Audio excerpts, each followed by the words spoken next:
¿Qué te van? ¿Qué te van? Creo que esta es la otra presentación. No. Eh, Ahí, un momento. sí, gracias. Webinario 2, sí, es Sí, esta. sí, Empezamos con esta. gracias. Con la primera, sí. Ok. Ah, bueno. Ahí, muchas gracias. Ujú. Bueno, buenas tardes a todos y todas. Mi nombre es Rocío Vélez, como decía Gabriela. Dado que soy de Chile y que vamos a estar con traductor y vamos a tener participantes de Brasil, voy a hablar un poquito más lento y modulado de cómo hablamos en Chile, ¿ya? Para que todo el mundo pueda entender. Y así nuestra querida Ketevan también nos entiende todo, pese a que ella habla muy bien español. Bueno, nuestro webinario de hoy es el segundo en la línea de los webinarios precongreso, así que esperamos mucho que lo disfruten, que lo aprovechen y que puedan aplicarlo también a sus contribuciones que están próximas a cerrar. Así que los invitamos también a que puedan enviar pronto sus contribuciones. Este segundo webinar tiene por nombre Diseñando proyectos SOTL factibles, cómo investigo mi contexto y aporto conocimiento. Esta es la estructura de nuestro webinario. Vamos a partir, bueno, con el encuadre, ¿no es cierto? Siempre que realizamos la bienvenida. Luego vamos a ahondar en qué hace que una pregunta sea significativa desde el enfoque SOTL, la enseñanza como propiedad de la comunidad, y ahí vamos a ahondar en eso también para ver a qué nos referimos con este enunciado, diseñar investigación en contexto, ya porque SOTL se da en contexto, factibilidad, análisis sistemático y transparencia, y por último, una actividad práctica de cierre.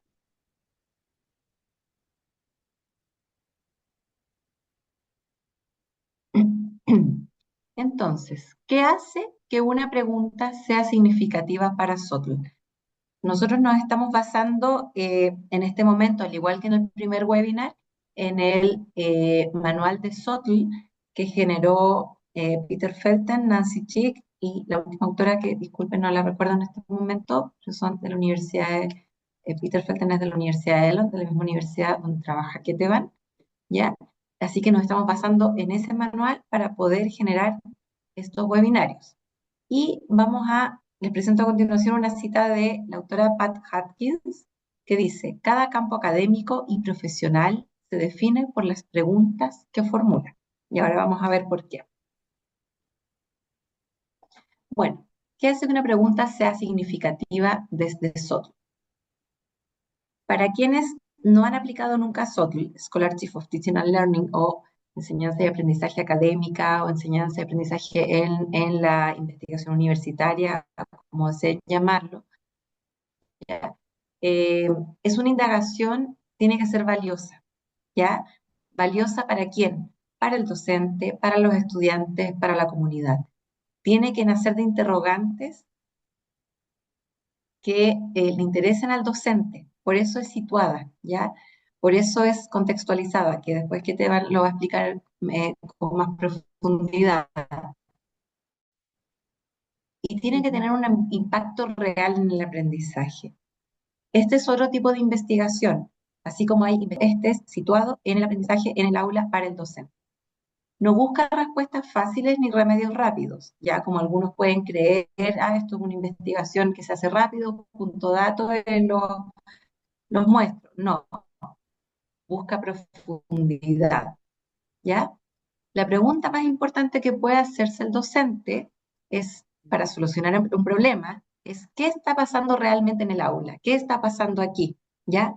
Y para responder esta pregunta, debe evitar actuar sobre supuestos, sobre falsos, ¿no es cierto?, pensamientos, y entonces debe basarse en hechos, presentar la complejidad del aprendizaje con rigurosidad científica, porque estamos hablando de que esto tiene un método, tiene un rigor científico y para eso necesitamos posicionarnos de preguntas y objetivos válidos que nos permitan hacer una investigación. Entonces, esta indagación significativa no busca respuestas binarias, por ejemplo, ¿funciona o no funciona? Y hago un checklist. No se trata de eso. Se trata de profundizar, ¿ya? en lo que los autores dominan problemas perversos. Ya, ahí que lo puede pronunciar mejor, wicked problems. Ya, pero esos Ok. problemas, gracias, problemas perversos en el fondo, que no es como quiero saber si esto funciona o no funciona. Ay, estuvo buena o no estuvo buena la clase, le pregunto a los alumnos si lo pasaron bien, qué opinan. No, esto es mucho más profundo. Por eso requiere preguntas profundas de investigación y objetivos concretos. Son problemas sociales o culturales que son intrínsecamente complejos y difíciles de resolver de forma definitiva. Por eso hablamos también de que Sotl es circular. Nos planteamos un problema, ¿no es cierto? Buscamos una solución, lo hablamos con los pares, por eso esto es cíclico. Lo resolvemos, pero después volvemos a plantear el problema. En general, esto no tiene una solución definitiva, ya porque es una investigación viva, al igual que la formación en la enseñanza y el aprendizaje y nuestra interacción con los estudiantes. ¿Y cómo logramos que algo tan individualizado como nuestra práctica docente sea significativo para alguien más? Y esa es una de las preguntas como más eh, trascendentales que tenemos en Sotl. ¿A quién le va a importar lo que yo estoy haciendo? Eso lo vamos a dejar para después, ya que te... Gracias. Según el autor Sicón, hay 5 características para que una pregunta sea realmente valiosa. ¿Ya? Una de ellas es el origen en el que se sitúa. Debe nacer de una experiencia de clase o de aula, ya que sea sorprendente o preocupante y que no tenga una solución obvia. Como les decía, al docente, no sé, hice, por ejemplo, una clase con realidad virtual. ¿Les habrá gustado a los estudiantes? No necesito ni siquiera leerme un paper para saber que lo más probable es que sí le gustó a todos, ¿ya? Entonces tiene que ser no una pregunta obvia, no una solución obvia. Si estoy viendo que los estudiantes, no sé, se distraen con una imagen, saco la imagen. No tengo que hacer una investigación para eso. Necesito posicionarme desde una pregunta compleja. La trascendencia, ¿ya? Debe ser consecuente, o sea, que la respuesta afecta de forma real la vida del docente y del estudiante. ¿Ya? Ojalá que tenga una trascendencia además en la cultura escolar, perdón, universitaria, que no sea una cosa que se quede ahí nomás y no pueda compartirla con nadie. Indagatoria. Debe impulsar al docente a la indagación, obligarlo a recolectar nueva información importante. Y por esto también es importante que manifieste apertura a compartir de manera constante sus resultados, ¿ya? Porque mis ojos pueden estar sesgados, pero los de mis compañeros no. Entonces, por eso es importante esta recursividad y esta iteración que se da con otros. La apertura, hablando sobre lo mismo, ¿ya? Una buena pregunta suele generar más interrogantes en lugar de dar un cierre definitivo, generando una apertura intelectual.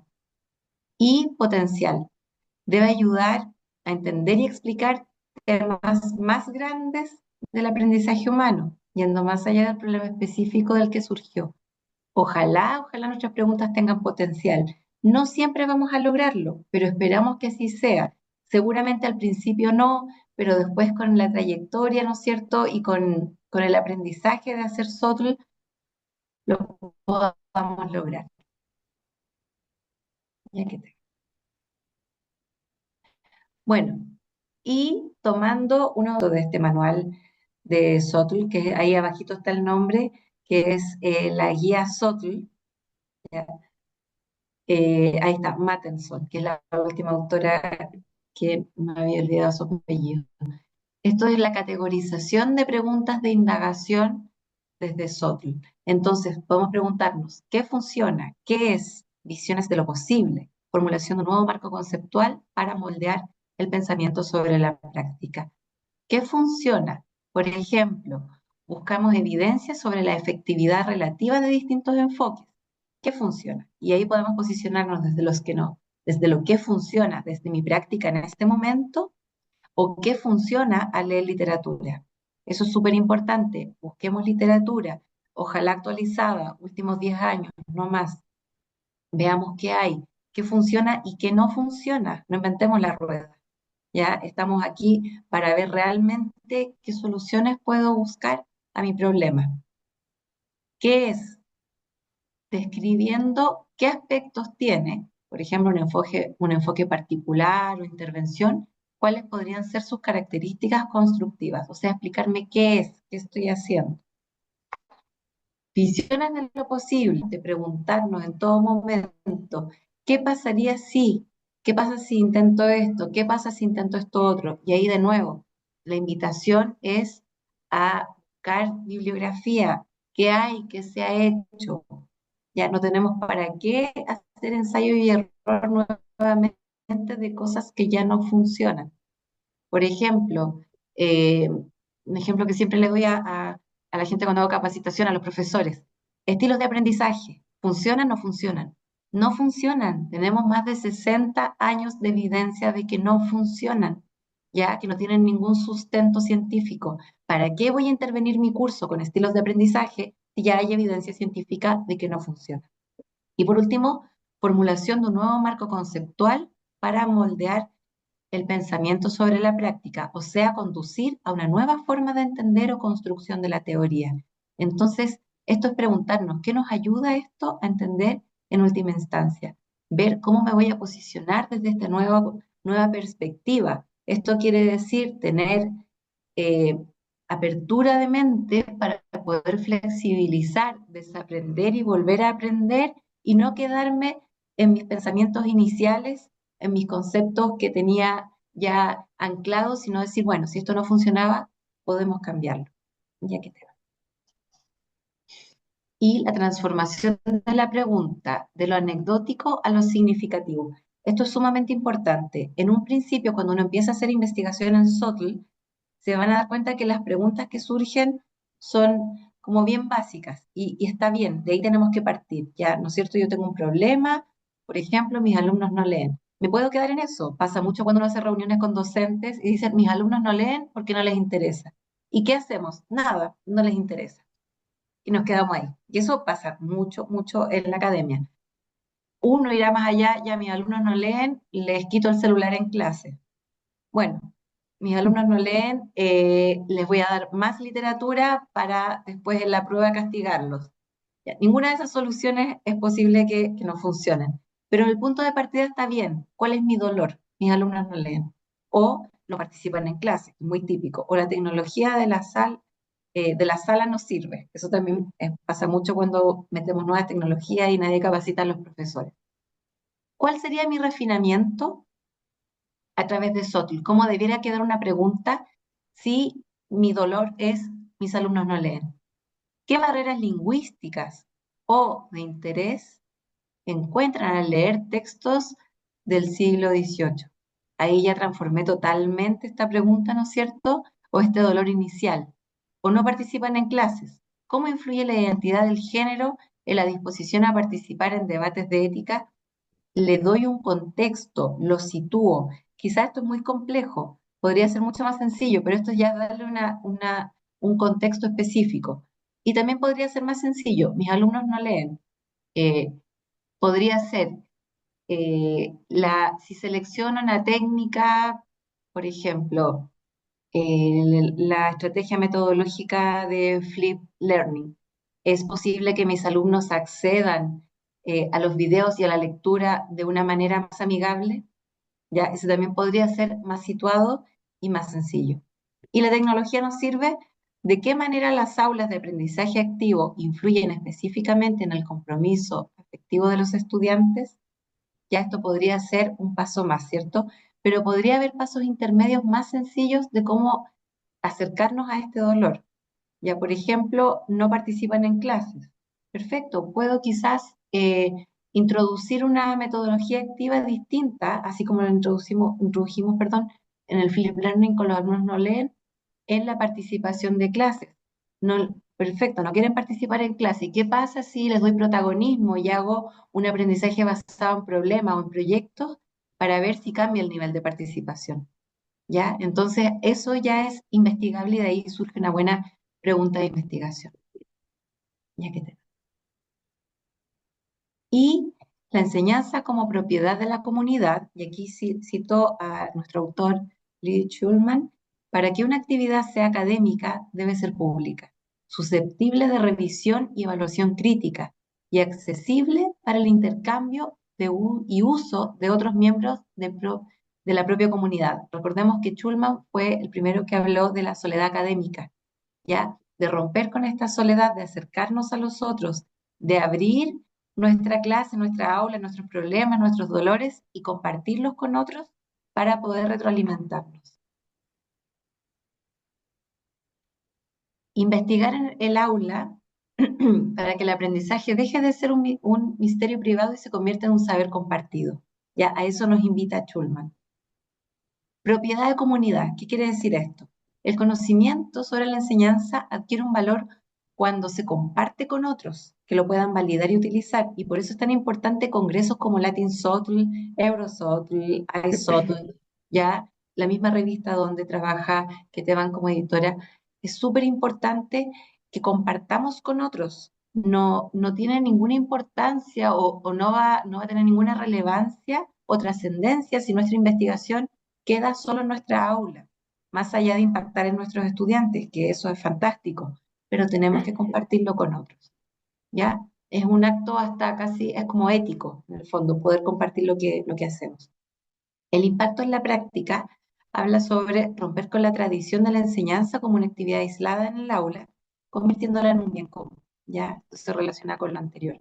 Y así fortalecemos a toda la institución. Imagínense estar en su aula, en su universidad, en su cátedra, en su facultad, impactando de cierta manera y lo hacen fantástico. Pero el profesor de la sala de al lado, de la misma sección, tiene un problema parecido al de ustedes y no tiene idea cómo resolverlo. Entonces, tenemos que colaborar y compartir. La relación con una pregunta significativa es fundamental, ¿ya? A través de SOTL buscamos encontrar respuestas que no solo sirvan al docente, ya que la está generando, sino que también se puede integrar al conocimiento colectivo de una comunidad académica. ¿Por qué no generar rondas o mesas de trabajo con otros docentes y que entre todos podamos ir generando las preguntas de investigación? Eso tiene mucho más valor y estaría mucho más enriquecido para aquellas preguntas que queramos proponer. El fin del acto privado como fuente de aislamiento, que es lo que nos dice Schulman, ¿no es cierto? Romper el aislamiento al exigir que la indagación sea pública, permitiendo que dudas y descubrimientos del aula salgan a la luz para ser validados por la comunidad. Y aquí los invito también a pensar en los problemas. Algo que constantemente pasa en la academia y hasta en las investigaciones es que no se comparten los desaciertos, no se comparten los problemas. Nos quedamos solo con la evidencia que queremos mostrar, con las cosas positivas. Hoy esto funcionó muy bien, lo muestro. Pero si no funcionó muy bien, no, ¿para qué voy a ir al Congreso a mostrar esto? ¿Cómo se te ocurre que vas a publicar eso? Eso es tremendamente valioso, tremendamente valioso. Así como ustedes se pueden equivocar, hay otros que también lo van a hacer si no se dan a conocer estos errores o estos desaciertos que se cometen por medio de la investigación y la innovación. Y por último, la transformación del docente en un colaborador de conocimiento. Integrar este esfuerzo colectivo de cada investigador contribuye a un mapa compartido de aprendizaje, otorgando un sentido de pertenencia y trascendencia al trabajo diario en el aula. A través de esto podemos generar comunidades de aprendizaje, comunidades de investigación. Por ejemplo, un docente que tiene ganas de investigar pero no sabe cómo hacerlo, no tiene las herramientas metodológicas. Otro docente que sí lo tiene pero no se le ocurre, está tan inserto en su disciplina que no se le ocurre una pregunta adecuada para resolver un problema en el aula. ¿Por qué no juntarse? Ya, yo colaboro con esto, que sé, yo colaboro con esto otro. Nos unimos y aunque seamos de distintas disciplinas, mejor aún, trabajemos la interdisciplina, intercede, interuniversidades. Aquí habemos gente de toda Latinoamérica y el Caribe. ¿Por qué no juntarnos y hacer colaboración entre distintas universidades? Les aseguro, colegas, que tenemos los mismos problemas, sobre todo en el mundo de la IA, las mismas dificultades. El otro día lo hablábamos con Ketevan, los mismos problemas, todo hecho con IA. Nuestros alumnos usan IA para todo, abusan de la IA. Conversemos nuestros problemas, ¿ya? No nos aislemos. Esa es la invitación.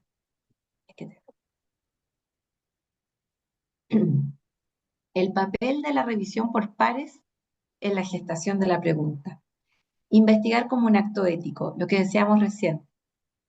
Tradicionalmente la enseñanza es un acto privado, ¿ya? Pero es un acto ético abrirla, darla a conocer, ¿no es cierto? Que se formule esta intención de que otros puedan criticar, usar y expandir nuestras investigaciones. Y no se preocupen porque los critiquen, es una buena crítica. A quienes no han ido nunca al Congreso de Latin Sotul y van a ir por primera vez, se van a dar cuenta de lo grato que es el ambiente. Son cientos de personas de distintos países. Todos queremos lo mismo, todos queremos colaborar, todos queremos apoyarnos, todos queremos hacer sinergias. El mostrar lo que no sirve o lo que no me resultó es algo tremendamente valorado en este tipo de congresos, al igual que los aciertos. El compromiso con el campo. Cuando formulo una pregunta, no solo estoy interesado en mejorar mi aula, ¿cierto? Estoy asumiendo también la responsabilidad de contribuir a la disciplina y por eso es importante la difusión. Cita clave de Schulman. La enseñanza se convierte en conocimiento académico cuando es pública, sujeta a revisión crítica y puede ser utilizada por otros. Ahí realmente le damos un valor a nuestra investigación. Y la pregunta como una invitación. Una buena pregunta de Sotl es la que, cuando se la cuenta un colega, dice, oh, yo también he visto eso. ¿Y cómo lo vas a investigar? Y eso lo podemos resolver en comunidad. Y el refinamiento colaborativo es comparto mi pregunta en etapas tempranas para asegurar que no estamos sesgados por nuestras propias cegueras de expertos. Así también comparto las iniciativas, lo que voy haciendo, los resultados previos, resultados finales. La idea es ir compartiendo a medida que va avanzando mi investigación y mi intervención. Bueno, y aquí les traemos una imagen que es el ciclo de indagación de Sodl enriquecido, de la intuición al conocimiento público. Van a encontrar en los manuales, en los libros, en los papers, muchos tipos de ciclos y de figuras, ¿no es cierto?, de Sotul, y esta es una nuestra propia, hecha obviamente con IA, ya, pero con el contenido nuestro, obviamente, y lógico del manual de Sotul, de Felten y colaboradores. ¿Ya? Vamos de lo idiosincrásico, de lo básico, a lo significativo. Pasamos de una observación inicial, ¿no es cierto? Un desafío desafiante, veo qué le pasa a mis estudiantes, por ejemplo, en el aula, o veo sus resultados. No estamos hablando siempre de un aula física, puede ser aula virtual también, ¿ya? Que también podemos encontrar muy interesantes soluciones. Lo converso con mis pares, ¿cierto? Puede ser con los pares de la misma institución, de otras instituciones. Esto es muy interesante cuando hacemos estos convenios, ni siquiera formales, sino que de palabra, cuando conocemos a otros docentes, a nuestros colegas a través de Latin Sotl, podemos decirle, oye, me pasa esto, ¿qué hiciste tú en este caso? ¿Cómo ves esta pregunta? Y eso me ayuda a refinar mi pregunta, ¿ya? Además hay técnicas que lo vimos en el taller pasado, en el webinar pasado, la taxonomía de Hopkins, cómo hago una buena pregunta, que funcione, que sea viable, ¿no es cierto?, las visiones de lo posible, etcétera. Y finalmente es el diseño de la investigación. Y aquí es donde los invito a tener rigurosidad científica.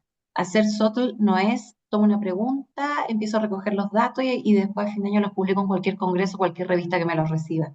No, es un protocolo de investigación que pasa por un comité de ética, en el caso de las investigaciones, que tiene que tener resguardos éticos, generamos consentimiento informado y finalmente hacemos nuestra investigación manteniendo todos los resguardos éticos, ¿no es cierto? Sobre todo cuando tenemos esta relación jerárquica entre nuestros estudiantes y nosotros como docentes, y finalmente publicamos manteniendo los mismos resguardos éticos. Bueno, em, Soto siempre es contextualizada. El contexto no es una limitación que debilita tu investigación, sino es la esencia de lo que hace a Sotel valioso. Esta idea del SOTL contextualizada viene de un artículo crucial de Chang, Martensen y Leibovitz de 2020, donde compararon cómo se practica SOTL en tres países diferentes: Singapur, Suecia y Sudáfrica. Lo que encontraron fue que en el contexto, lo que encontraron fue que el contexto geográfico, social, cultural, político y económico cambia fundamentalmente cómo se experimenta, se practica y se valora la enseñanza y el aprendizaje. Por lo tanto, tu investigación SOTL debe responder siempre estas tres preguntas: ¿dónde, cuándo y para quién? Em, bueno. Entonces, como digo, el contexto siempre importa en SOTL. Toda investigación SOTL responde a, primero, ¿dónde? ¿Qué tipo de institución? Grande, pequeña, es una universidad pública, privada, un campus urbano, rural. ¿Qué país, qué región, cómo es la cultura, cuál es el contexto, ¿no? ¿Qué disciplina? Se trata de las disciplinas STEM, de las humanidades, ciencias sociales, etcétera. Obviamente, ¿cuándo? ¿Qué momento del semestre? ¿En qué momento del semestre nos estamos enfocando? ¿La segunda semana o la semana 14 o lo que sea? ¿Qué momento histórico también es importante? Digamos, pre-pandemia o post-pandemia. ¿Qué cambios tecnológicos vemos en la actualidad? ¿Pre o post-ChatGPT o la inteligencia artificial? Y también para quién, las identidades de nuestros estudiantes, obviamente nuestras también, pero de nuestros estudiantes en particular importan. ¿Quiénes son tus estudiantes? ¿Cuáles son las características demográficas y sociales? Estudiantes de primera generación universitaria son diferentes tienen diferentes tipos de conocimiento cultural sobre cómo ser estudiante, diferentes niveles de apoyo familiar que entienden las demandas universitarias. Lo siento, es mi perro. Diferentes recursos económicos también, ¿no? Son estudiantes tradicionales de entre 18 a 22 años de tiempo completo o no tradicionales. Perdón, un momento voy a usar. ¿Qué te va? Se escucha muy poquito. No te Bueno, preocupes. entonces, si son tradicionales o no tradicionales, porque diferentes candidatos pues, cantidades de tiempo disponibles, pues, dependiendo del tipo de estudiantes, tendrán diferentes cantidades de tiempo disponibles, diferentes motivaciones, también diferencias en cuanto a las experiencias de vida que traen al aula. ¿Son internacionales o locales? ¿Cuál es el dominio del idioma de mis estudiantes? Diferentes expectativas culturales también sobre el rol de estudiante. También identidades que pueden impactar la experiencia de aprendizaje. Estudiantes LGBT plus o estudiantes neurodivergentes, estudiantes con discapacidades visibles o no visibles, ¿no? Estudiantes de diferentes etnias en contextos donde esto realmente importa. Y aquí tengo un ejemplo de Cooper et un artículo o un estudio que hicieron Cooper y Brownell en 2017. Estudiaron experiencias de estudiantes LGBT con Active Learning o el aprendizaje activo en cursos de biología. Bueno, el contexto es que Active Learning o el aprendizaje activo generalmente se considera como algo positivo, algo bueno. Aumenta participación, mejora aprendizaje, etcétera, ¿no? Hay décadas de investigación mostrando su efectividad. Lo que estos dos investigadores hicieron fue investigar a 7 estudiantes LGBT sobre entrevistaron a esos estudiantes sobre sus experiencias con el aprendizaje activo en el curso de biología. Y lo que encontraron fue que para estos estudiantes,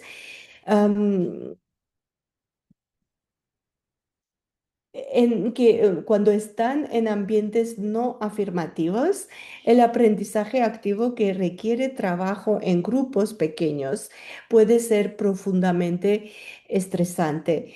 Temor constante, a que compañeros descubran su identidad y tengan reacciones negativas. Tienen ansiedad específica sobre tener que trabajar con compañeros que han expresado opiniones homofóbicas o transfóbicas en clase. Este estrés adicional reduce significativamente su capacidad de concentrarse o aprender efectivamente.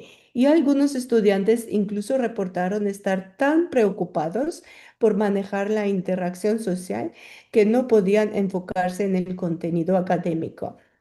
Un estudiante dijo que, y esta es la cita sacada del Subtle Guide, tenía que estar constantemente vigilante sobre qué decía, cómo me presentaba, qué pronombres usaba.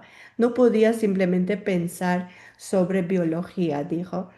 Entonces, conclusión clave para estos dos investigadores fue que el aprendizaje activo no es universalmente bueno para todos los estudiantes en todos los contextos.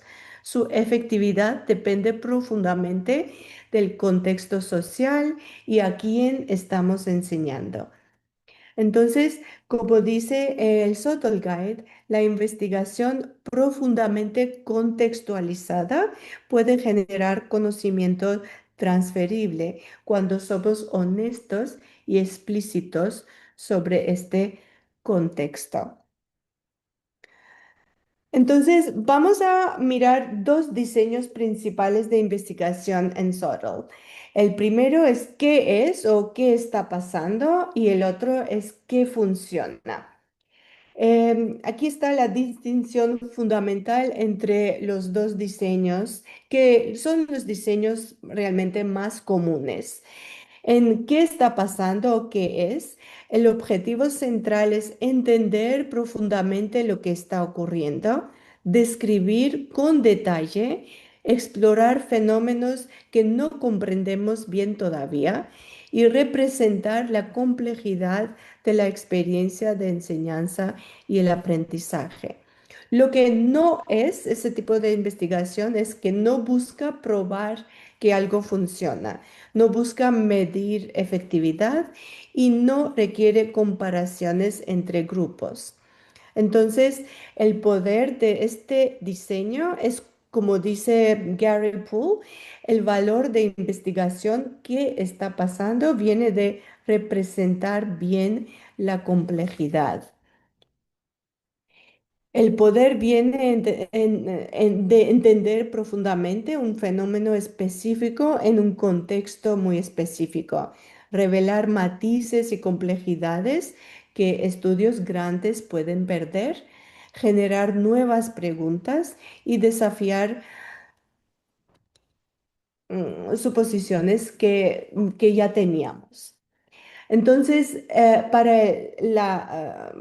el segundo tipo de investigación, que es qué funciona, el objetivo central es comparar la efectividad de diferentes enfoques pedagógicos, medir si hay una investigación, si una investigación o una estrategia tiene el efecto deseado y responder preguntas sobre qué enfoque es mejor o qué enfoque funciona mejor en un contexto específico. Lo que este tipo de investigación requiere es algún tipo de comparación. Puede ser antes versus después, mismo grupo en diferentes momentos. Puede ser grupo A versus grupo B, diferentes grupos de estudiantes al mismo tiempo. O este semestre versus el semestre anterior. También puede ser con intervención pedagógica, sin intervención pedagógica. Los profesores normalmente gravitamos hacia este tipo de investigación. Y como dice Pat Hutchins, em, Eso es porque no es sorprendente que muchos profesores empiecen aquí, porque tenemos problemas de práctica que queremos resolver, queremos saber, ¿funcionará esta nueva estrategia, esta nueva pedagogía? Tenemos presión institucional para mejorar resultados estudiantiles y también es intuitivo. O sea que digo, quiero probar si X funcionaría mejor que algo que estoy haciendo en ese momento, ¿no? También, como dice Hutchins, ¿qué funciona este tipo de investigación? Tiene al público listo y hambriento, porque promete ofrecer guía concreta sobre cómo ser más efectivo. Bueno, aquí tenemos un par de ejemplos, ¿no? ¿Qué está pasando o qué es? Empezamos con este tipo de investigación. El ejemplo viene de Bester y Pretorius de 2022 y ellos trabajan en la ingeniería civil en Sudáfrica. Entonces, el contexto es Universidad de Sudáfrica. mm, el módulo o la disciplina es ingeniería y están investigando, bueno, están enseñando o enseñan tecnología del concreto en el programa de ingeniería civil. Y es el curso de primer año con casi 200 estudiantes. El contexto educativo es post-apartheid en Sudáfrica, donde están reformando educación de ingeniería. Entonces, la motivación para esta investigación es, los autores reconocen que en educación de ingeniería moderna, la diseminación pura de contenido y la memorización ya no son suficientes. Entonces, los ingenieros del siglo XXI necesitan habilidades para generar nuevo conocimiento, no solo aplicar a los conocimientos existentes, capacidad de aplicar conocimiento en contextos nuevos y inesperados, destrezas profesionales que incluyen pensamiento crítico, resolución creativa de problemas y capacidades reflexivas que les permitan aprender continuamente a lo largo de sus carreras. Entonces, el problema que encontraron o identificaron esos dos autores fue que no entendían bien qué constituye reflexión profunda específicamente en el contexto de ingeniería civil. La literatura sobre reflexión es extensa, pero mayormente viene de educación, de enfermería, de trabajo social, etcétera, ¿no? ¿Cómo se ve reflexión profunda en ingeniería? Entonces, ese era el problema, ¿no? O la pregunta que tenían. Entonces, su pregunta de investigación era cuáles son las características de la reflexión profunda en estudiantes de ingeniería civil. ¿Y qué es lo que hicieron? Recopilaron escritura reflexiva de casi 200 estudiantes. Los estudiantes participaron en actividades experienciales como hands-on relacionadas con tecnología de concreto y luego escribieron reflexiones. Usaron literatura y teoría sobre reflexión como marco para analizar la escritura y analizaron la escritura para identificar y caracterizar diferentes niveles y tipos de reflexión. ¿Y qué es lo que encontraron entonces? Pudieron identificar y describir con detalle las características específicas de reflexión profunda versus superficial en el contexto de ingeniería civil en su universidad. Pues, ¿cuál es la importancia entonces de todo esto? ¿Por qué importa? ¿Cuáles son las implicaciones, no?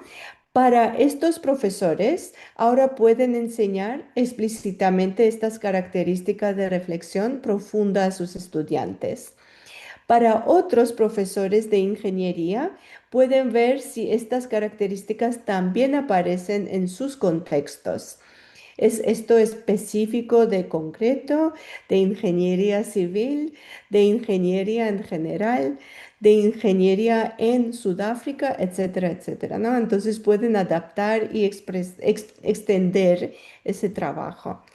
Y para el campo SOTL contribuye a entender cómo la reflexión, concepto bien estudiado, se manifiesta en contextos disciplinarios muy específicos. Bueno, pues esta sería la otra, o bueno, un otro ejemplo de la investigación que se centra en qué funciona. El ejemplo viene de Hollick y Marinovsky de 2020 y se trata de educación en el contexto canadiense. La Universidad Saskatchewan, oeste de Canadá, eh, Marinowski, que es una de las autoras de este artículo, iba a enseñar dos secciones del mismo curso en el mismo semestre. Y por casualidad, am, por cuestiones de horario, una sección fue asignada un aula de active learning o aprendizaje activo y la otra sección, un aula tradicional. Entonces, la motivación para ella fue, pues, hay mucha literatura mostrando que el aprendizaje activo es efectivo. También hay investigación emergente sobre cómo el espacio físico importa para el aprendizaje.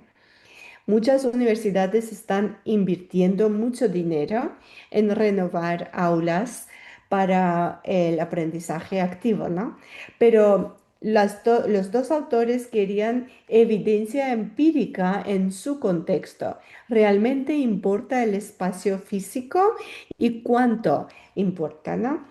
Y entonces la pregunta de investigación que desarrollaron fue, ¿el espacio físico del aula influye en el involucramiento estudiantil con el aprendizaje activo? El diseño metodológico fue observar cómo controlan variables. Eso es crucial, ¿no? Para que funciona para ese tipo de investigación. Y entonces aquí les voy a mostrar la imagen de estas dos aulas. Una aula, una aula diseñada para el aprendizaje activo y la otra diseñada para, bueno, como una aula mucho más tradicional, ¿no? Em, ¿Qué es entonces lo que encontraron? Encontraron que el student engagement o el compromiso e involucramiento estudiantil, según los estudiantes, fue más alto en el aula diseñada para el aprendizaje activo.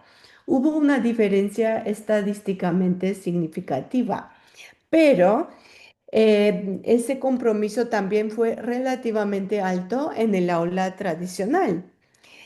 Entonces, ¿qué significó todo eso?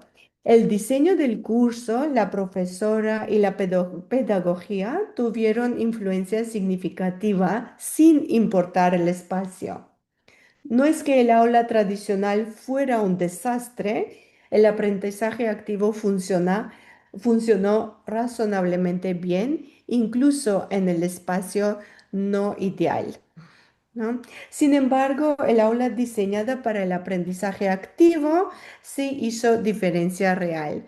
Los estudiantes reportaron más facilidad para colaborar, estudiantes reportaron más comodidad participando y la profesora reportó que las actividades grupales fueron más naturalmente, pues eran más naturales o fluían de forma más natural.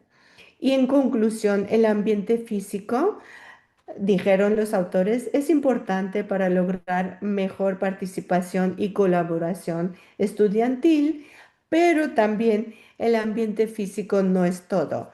Un buen profesor con buen diseño de curso puede hacer active learning funcionar incluso en espacios no ideales. El espacio ideal hace una diferencia, pero no es indispensable.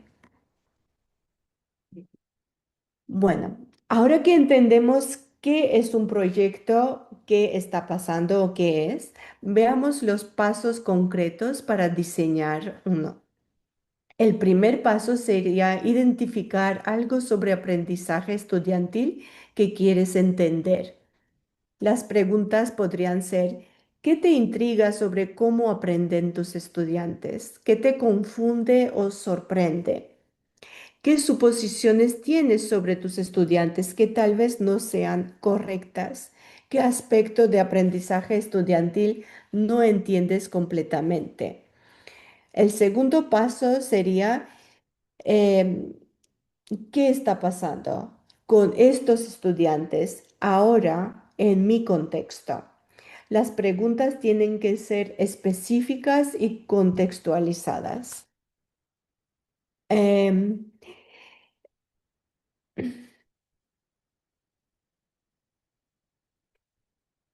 También, obviamente, hay que identificar momentos y experiencias de aprendizaje relevantes, recopilar artefactos, trabajos, respuestas de estudiantes, discusiones, exámenes incluso, ¿no?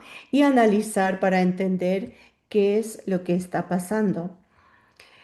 En el caso de cómo diseñar proyecto que funciona, es similar a la estructura de qué está pasando, pero con diferencias, con algunas diferencias que, bueno, quizás sean cruciales. El primer paso sería obviamente identificar algo que quieres mejorar o cambiar. Y en este caso, las preguntas que se puede plantear son, ¿qué no está funcionando bien en mi curso? ¿Qué estrategia nueva quiero probar? ¿Qué cambio específico quiero hacer? ¿Y qué intervención sería necesaria implementar? Intervención puede ser una nueva estrategia pedagógica, aprendizaje activo, aula invertida, etcétera, ¿no? Una nueva herramienta o tecnología, un cambio en cómo das retroalimentación, una nueva secuencia de actividades, etcétera. Pues para darles ejemplo, los estudiantes no usan mi retroalimentación para mejorar. Quiero probar rúbricas más detalladas. O las discusiones de clase son superficiales. Quiero probar discusiones preparadas con preguntas específicas. Y entonces el siguiente paso, paso 2, sería ¿qué funciona aquí para estos estudiantes ahora en mi contexto? Y el tercer paso, identificar comparaciones relevantes. Em, Algunos tipos de comparaciones podrían ser antes y después. El mismo grupo pero en diferentes momentos. Mides algo antes de la intervención, implementas la intervención, mides algo después y comparas si hubo cambio. La ventaja de este acercamiento es que es simple, no requiere dos grupos. La desventaja es que no sabes si el cambio fue por tu intervención o quizás por otra razón. El otro tipo de comparación podría ser grupo A versus grupo B, ¿no? Grupos diferentes, pero en el mismo momento. Un grupo recibe intervención experimental y otro grupo no recibe ese tipo de intervención o recibe un tipo de intervención diferente. Mides el mismo resultado en ambos grupos y comparas si hay diferencia. En este caso, la ventaja sería más fuerte para inferir causalidad, y la desventaja podría ser requiere dos grupos comparables o requiere que estés realmente enseñando dos secciones del mismo curso. Bueno. Ahora, la verdad incómoda es que todos podemos diseñar proyectos ambiciosos, pero el problema es terminarlos. La realidad para muchos de nosotros es que tenemos cargas docentes muy pesadas, de 4 a 5 cursos por semestre, tiempo de investigación es limitado e inexistente en algunos casos. pocos o pues no tenemos muchos recursos. Esto podría ser falta de recursos como software o no tenemos asistentes, no tenemos financiamiento, contextos institucionales que no siempre valoran la investigación de SOTL y también vida personal que también requiere tiempo y atención, ¿verdad? Entonces, esto no es solo problema regional, sino en realidad es un problema universal. La buena noticia es que SOTL no requiere proyectos grandes, complejos, costosos o que requieran mucho tiempo. El principio fundamental, y eso se puede repetir muchas veces, es better to do a small, o como se dice aquí, mejor hacer un proyecto pequeño bien que un proyecto grande mal. No sé si me queda tiempo. ¿Cómo vamos con tiempo?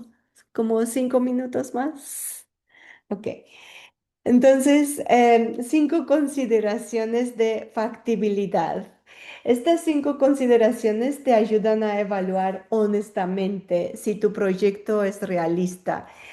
La tentación es ser optimista. Sí puedo hacer esto, solo necesito organizarme mejor.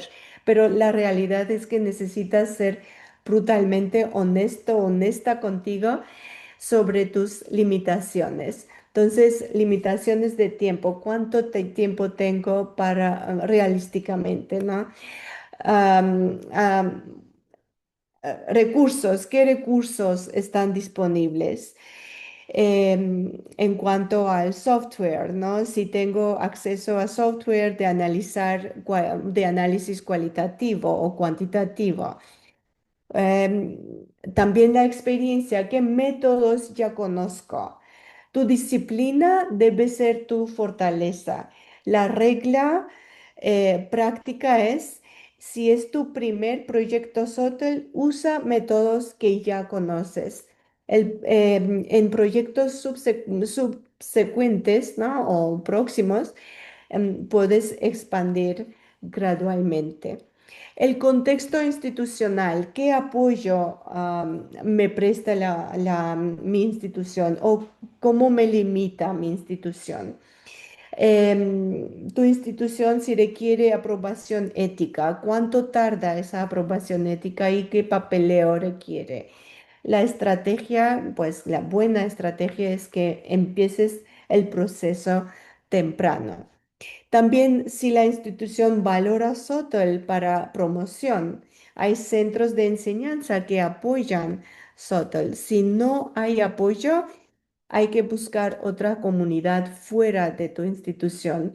Y hacer SOTL de todos modos, porque SOTL nos beneficia a nosotros como profesores y a nuestros estudiantes, ¿no? Y la regla de oro sería empieza pequeño, siempre puedes expandir después. Pequeño completo, mejor que grande incompleto. Bueno, voy a saltar esto. Am, y esto también.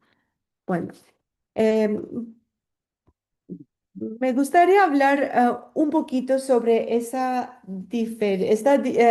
distinción, ¿no? Entre el análisis sistemático y el análisis riguroso, porque SOTL hace el análisis sistemático, el SOTL Guide usa el término sistemático en vez del término riguroso. ¿Por qué? Em, Riguroso o el rigor tiene connotaciones muy específicas.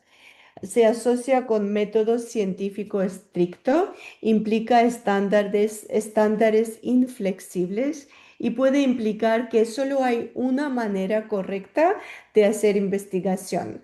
Puede ser excluyente en este sentido. Mientras que es sistemático, significa seguir un sistema que guía tu análisis, pero ese sistema puede ser flexible. Puede ser adaptado a tu contexto, disciplina y pregunta. Puede combinar diferentes enfoques y es más inclusivo. Hay múltiples maneras de ser sistemático. El Subtle Guide dice que sistemático significa tener un enfoque que puedes explicar y justificar, no necesariamente seguir un protocolo rígido e inflexible.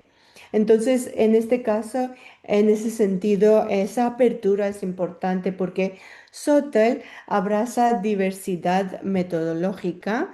Es un campo académico donde diferentes disciplinas traen diferentes métodos y no hay una manera de hacer análisis en Subtle. Pero sistemático obviamente no significa que cualquier cosa vale, significa deliberado, cuidadoso y explicable. Entonces, para hacer un análisis sistemático hay que ser intencional, elegir enfoque con propósito. Hay que ser metódico, seguir un sistema, ser cuidadoso cada paso, dar cada paso con atención. Ser receptivo, o sea, abierto a lo inesperado y estar conectado con literatura. Esto realmente es importante porque eso significa que análisis no es una actividad solitaria o en vacío. Em, Hay que investigar qué dicen otros investigadores sobre fenómenos similares, cómo se relacionan tus hallazgos con teorías existentes y confirman, extienden o contradicen investigación previa. Esto sitúa tu trabajo en conversación más amplia y es importante. Eh, Bueno, no creo que tenga tiempo para hablar sobre esto, pero no importa. Para terminar, tenemos una actividad individual que podrían hacer después del webinario. Se puede descargar este worksheet que incluye varias secciones. Son 7 secciones donde hay preguntas sobre tu pregunta de investigación, el tipo de diseño que te gustaría hacer, o sea, te enfocas en qué está pasando, qué es o qué funciona. Contextualización, dónde, cuándo y para quién. Artefactos, qué tipo de artefactos o productos o huellas de aprendizaje de los estudiantes te gustaría usar o son válidos para ese tipo de investigación. Evaluación de la factibilidad usando lo que ya tienes y próximos pasos concretos. Entonces, si toman este worksheet, lo descargan y continúan refinando o empiezan y continúan refinando sus preguntas de investigación, pueden buscar retroalimentación de sus colegas, leer capítulos de Sororkite, considerar incluso colaborar con otros participantes del webinario y obviamente conectar con nosotras, con Rocío, conmigo si tienen preguntas o si les gustaría recibir retroalimentación de parte de nosotras. Y con esto termino. Lo siento, un minuto. Muchísimas gracias, que te van, Rocío, por la presentación. Vamos a procurar enviar el video a más tardar mañana junto con el worksheet que mencionaba al final de la presentación que te van, para que todos y todas puedan tener acceso a ella. Para dar ya cierre a esta sesión y en virtud de la hora, nuevamente le agradecemos a nuestras expositoras por este segundo webinar precongreso. Le recordamos a todos y a todas que se viene nuestro Congreso Latin Sotor 2026 el 30 de septiembre, 1 y 2 de octubre en Santo Domingo, República Dominicana. Es un congreso que también se puede participar de manera online para que también lo tengan considerado y estamos recibiendo contribuciones hasta el 30 de mayo. Así que ahí para que estén atentos, toda la información la pueden encontrar en la página web de Latin Sotol, que está ahí también en el cheat que están compartiendo, www.latinsoccer.org. También les invito a todos y a todas a estar atentos a las redes porque vamos a estar contando sobre el tercer y último webinar precongreso para todos y todas ustedes. Vamos a estar compartiendo el video no solo con quienes se conectaron, sino que también con los inscritos que no pudieron conectarse. Así que ahí, y para quienes también llegaron tarde y no pudieron estar desde el principio, para que estén tranquilos. Así que los dejo libres. Muchas gracias a todos y a todas por conectarse. Nuevamente, gracias Ketevan, gracias Rocío. Saludos a todos, a donde sea que estén conectados, porque tengo entendido que estamos conectados de varios países de Latinoamérica, así que qué rico que puedan encontrarnos en estos espacios. Muchas Muchas gracias. gracias. Gracias a usted.